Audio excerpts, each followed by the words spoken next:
پاکستانی روپے کے مقابلے میں ڈالر ایک مرتبہ پھر مضبوط ہو رہا ہے اور یہ آج کی بہت ہی تشویشناک خبر ہے جو پچھلے کئی دنوں سے جس کے اثرات ہم دیکھ رہے ہیں۔ آج بھی انٹر بینک میں ڈالر ایک بار پھر 98 پیسے مہنگا ہو کر 285 روپے 29 پیسے پہ فروخت ہوا، جبکہ اوپن مارکیٹ میں 1 روپے اضافے کے بعد ڈالر 286 روپے کا ہو گیا۔ ایک موقع پہ اضافہ تقریباً 2 روپے ہو چکا تھا انٹر بینک اور اوپن مارکیٹ میں۔ تشویشناک بات یہ ہے کہ پچھلی 3 ہفتوں سے ڈالر کی قدر میں مسلسل اضافہ ہو رہا ہے۔ 16 اکتوبر سے اب تک انٹر بینک میں ڈالر 8 روپے 46 پیسے، اوپن مارکیٹ میں 9 روپے مہنگا ہو چکا ہے، یعنی اس کی قدر میں تقریباً 3% اضافہ ہو چکا ہے، جس سے ہمارے بیرونی قرضے بیٹھے بٹھائے لگ بھگ 1000 ارب روپے بڑھ چکے ہیں۔ خدشہ یہ ہے کہ کہیں سب کیے کرائے پہ پانی نہ پھر جائے۔ نگراں حکومت کی جانب سے حوالہ ہنڈی اور ڈالر اسمگلنگ کے خلاف وفاقی اداروں کی کریک ڈاؤن کی وجہ سے انٹر بینک میں 307 روپے سے 276 روپے کی سطح تک آ گیا تھا،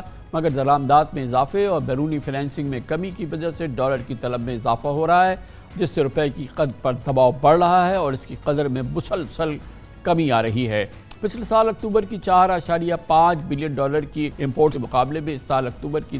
امپورٹس ہماری 4.8 بلین ڈالر ہو گئی، گویا صرف اکتوبر کے مہینے میں درآمدات 4.9% بڑھی اور تجارتی خسارہ 4.5% کم ہو کر 2.2 بلین ڈالر رہ گیا۔ اسمگلنگ اور غیر قانونی سرگرمیوں میں ملوث ایکسچینج کمپنی کے خلاف بھی کریک ڈاؤن کی امید ہوئی تھی اور اس کے بعد ریمیٹنسز میں اضافہ ہوا تھا جب ایکسچینج ریٹ مستحکم ہوا تھا، مگر سپٹمبر میں ترسیلات زر 2 ارب 20 کروڑ ڈالر ہیں، جو ستمبر 2022 کے مقابلے میں 12% کم ہے، جبکہ پچھلے سال کے مقابلے میں اس مالی سال کے پہلے 3 ماہ کے دوران ریمیٹنسز 19% سے کم ہو کر تقریباً 6 ارب 32 کروڑ ڈالر رہ گئی تھیں۔ تشویشناک بات ہے کیونکہ پاکستانی روپے میں استحکام آنا، روپے کی قدر میں بہتری آنا پاکستان میں مہنگائی کی کمی کا باعث بنا تھا۔ اسی وجہ سے اس ایک بڑی وجہ تھی کہ پاکستان میں پیٹرول کی قیمتیں کم ہوئی، جس کے بعد متعدد اشیاء کی قیمتیں کم ہوئی تھی۔ لگ یہ رہا ہے کہ ایک بار پھر اس حوالے سے جو حکومت کی گرفت تھی وہ کچھ ڈھیلی ہوئی ہے۔ پشاور کی مارکیٹ سے خبریں آ رہی ہیں کہ وہاں پہ ایک بار پھر اسمگلرز نے مارکیٹ کا رخ کیا ہے، وہاں پر ایک بار پھر ڈالر کی اسپیکولیشن ہو رہی ہے، کچھ ذخیرہ اندوزی ہو رہی ہے۔ پاکستان کی دوسری جگہوں پہ خبریں یہ ہیں کہ جو لوگ ایکسپورٹرز اپنے ڈالرز نہیں دے رہے ہیں اور بینکس اس سلسلے میں جو ان کی بڑی ایک نفیس قسم کی کاریگری ہوتی ہے وہ اس کو جاری رکھے ہوئے ہیں، جس کی وجہ سے مجموعی صورتحال میں پرابلم ہے۔ مگر یہ بات اپنی جگہ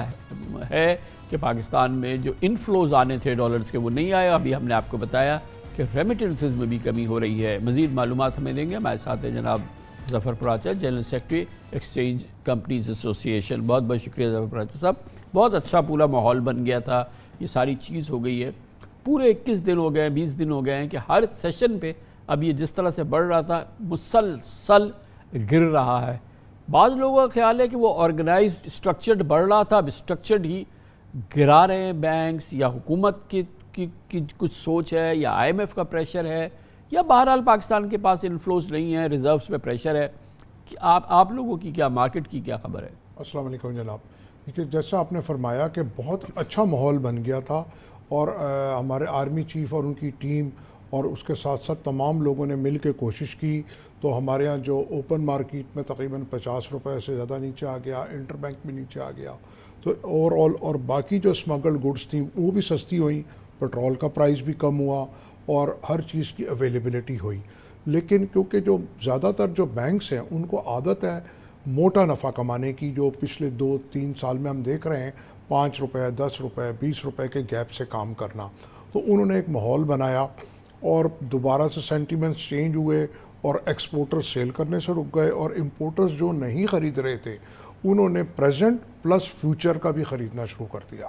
اس کے ساتھ ساتھ جو ہماری ریمیٹنس آ رہی تھی وہ بھی اس میں بھی کوئی رکاوٹ شروع ہو گئی، کیونکہ جب دن بدن ریٹ بڑھے گا تو ایک انسانی ایک عام فطرت ہے کہ وہ اس کو روکتا ہے۔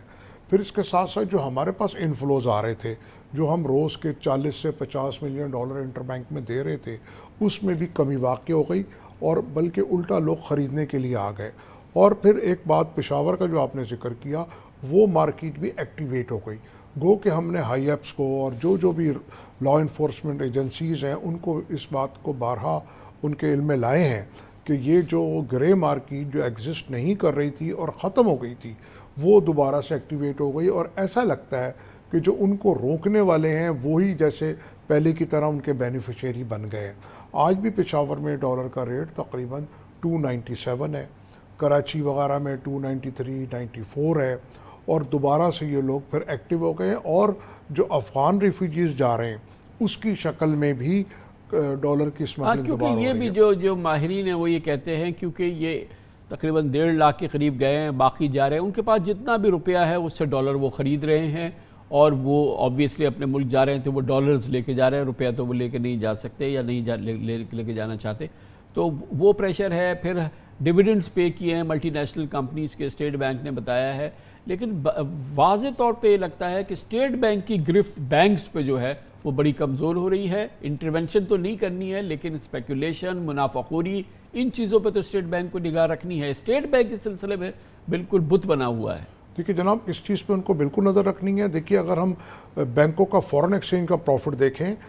جو 30 بلین تھا وہ 100 بلین ہو گیا، اور جو اوور آل ان کے پروفٹس تھے 300 بلین کے وہ چلے گئے، کئی فگر 700 بلین کی آ رہی ہے، کئی 900 بلین کی، جبکہ ان کی ٹوٹل انویسٹمنٹ 100 بلین نہیں ہے۔ تو یہ جو ناجائز منافع خوری ہے، اور یہ بزنس انکم نہیں ہے، یہ تو انہوں نے کہ اگر KESC سے پیسے لے کے، ایک گورنمنٹ ڈپارٹمنٹ سے لے کے، اور حکومت کے ٹریجری بلز وغیرہ میں لگاتی ہیں، تو جو اس سے ہمارا کوئی بزنس وائز ان کی انکم نہیں ہے۔ اسی طرح پبلک سے ہے، تو یہ چیز دیکھنے والی ہے، اور زیادہ تر بینکس اس میں فورن بینکس ہیں۔ ضرور کمائیں، ہم تو فورن انویسٹمنٹ چاہتے ہیں، لیکن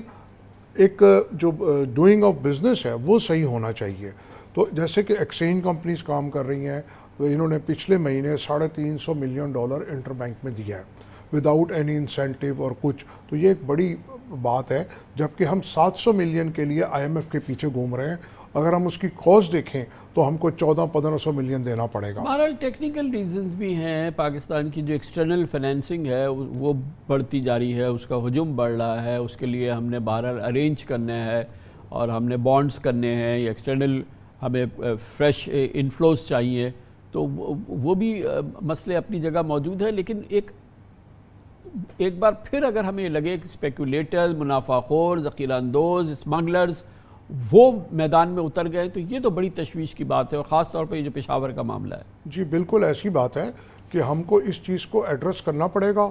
واپس دوبارہ، اور سختی کے ساتھ کرنا پڑے گا، اور جو ہمارے ہائی اپس ہیں یا جو اسٹیبلشمنٹ ہے ان کو یہ بات کو بہت تیزی سے دیکھنا پڑے گا۔ میں نے یہ دیکھا کہ ان کو بھی کچھ لوگ بیٹرے کرتے ہیں، کچھ مس گائیڈ کرتے ہیں تو ٹیکنیکلی کہ جی ایسا کیا تو ایسا ہو جائے گا، ایسا کیا تو ایسا ہو جائے گا، جبکہ ایسی بات نہیں ہے۔ اور اس کے ساتھ ساتھ جو انہوں نے ٹائمنگ جو اس وقت سلیکٹ کی ہے اس کو ریٹ کو بڑھانے کی، اب دیکھیے نا فلسطین اور اسرائیل کی جنگ لگی ہوئی ہے، ہم نے اپنا جو آئل کا جو ریزرو ہے وہ بڑھانا ہے، حکومت نے کہا ہے، گیس سردیاں آ گئی ہیں اس کی پیمنٹس ہیں، تو اس وقت ٹائمنگ جو ہے نا انہوں نے ہمارے حساب سے غلط ہے، ان کے لیے ٹھیک ہے اسپیکولیٹرز کے لیے، تاکہ ان کو زیادہ سے زیادہ نفع مل سکے۔ لیکن میں یہ سمجھتا ہوں کہ IMF کی جو ہمیں قسط مل جائے گی انشاءاللہ، اوور آل انڈیکیٹرز بہتر آ رہے ہیں، تو یہ واپس آنا شروع ہو جائے گا۔ اور جو ہمارے پہ زیادہ دباؤ ڈالا گیا ہے اسپیکولیٹرز کی طرف سے، وہ IMF کا نام لے کے ڈالا گیا ہے کہ IMF یہ کہتا ہے، IMF یہ کہتا ہے، تو صحیح انٹرپریٹیشن نہیں کرتے ہمارے بہت سے ادارے۔ تو اگر وہ صحیح انٹرپریٹیٹ کریں تو میں سمجھتا ہوں کہ ہمارے یہاں اوور آل ہمارے فائنینشیل کریڈینشلز اچھے ہیں۔ آپ اسٹاک ایکسچینج دیکھیں، ریکارڈ ہائی ہے، اور بہرحال اس میں آپ لوگوں کی بڑا رول ہے کہ گرے مارکیٹ اور آؤٹ آف گرے مارکیٹ اور بغیر رسید اور بغیر ڈاکیومنٹ کے نہ خرید کریں، نہ بیچیں، نہ کچھ کریں، کیونکہ اس میں آپ کے جو لوگ ہیں، آپ ایکسچینج کمپنیز، رجسٹرڈ کمپنیز نہیں، لیکن آپ کے ٹینٹیکلز، آپ کے اور جو لوگ ہیں جو اس کاروبار سے کسی طرح سے جڑے ہیں،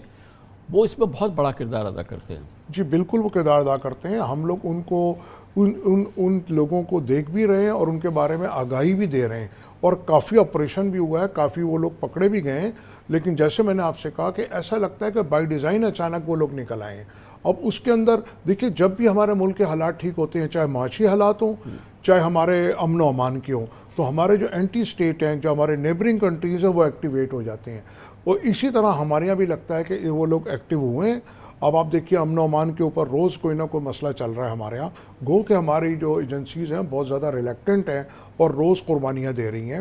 اور جو ہمارا جو نیبرنگ کنٹری ہے، جو دوست کی شکل میں افغانستان، وہاں پہ بھی جو را ہے انڈیا وہ ایکٹیویٹ ہو جاتا ہے اور وہ 5-10 روپیہ بڑھا دیتا ہے، تو وہ سارا فارن ایکسچینج سمٹ کے لوگ اینی کاسٹ وہاں لے جاتے ہیں۔ بہت شکریہ جناب۔